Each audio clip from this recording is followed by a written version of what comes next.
सर्वसामान्यांच्या हक्काचा आवाज जागर जनस्थान।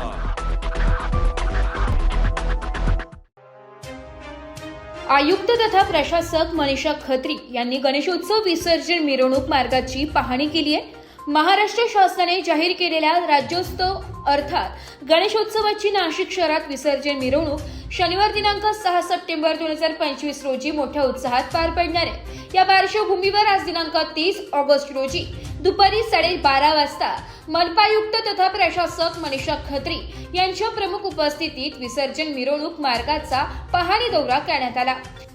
या पाहणी दरम्यान वाकडी पाराव, दूध बाजार, main road, Dhumal point, MG road, रविवार पेठ, रविवार कारंजा, अहिल्याबाई होळकर पूल, पंचवटी कारंजा ते रामकुंड परिसर, सरदार चौक तसेच गोदाघाट या महत्त्वाच्या मार्गाचा आढावा घेण्यात आलाय।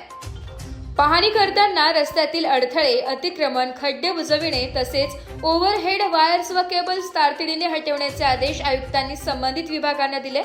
तसेच विसर्जन मिरवणूक काळात शहर परिसर स्वच्छ राहावा यासाठी घनकचरा व्यवस्थापन विभागाला विशेष उपाययोजना करण्याचे निर्देश दिले।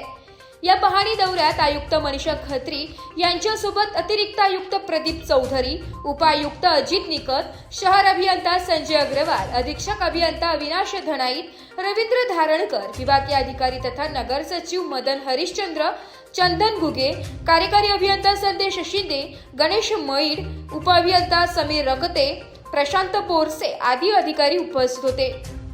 पाहणी दौरा पूर्ण झाल्यानंतर आयुक्त तथा प्रशासक खत्री यांनी दिलेल्या सूचनांचे तात्काळ पालन करून विसर्जन मिरवणूक मार्ग सुस्थितीत व सज्ज ठेवण्याचे आदेश अधिकाऱ्यांना दिले। नागरिकांना आवाहन करताना आयुक्त खत्री म्हणाले की नाशिककरांनी जसा पर्यावरणपूरक गणेशोत्सव साजरा करत आहे तसेच गणरायाचे विसर्जनही पर्यावरणपूरक पद्धतीने करावे।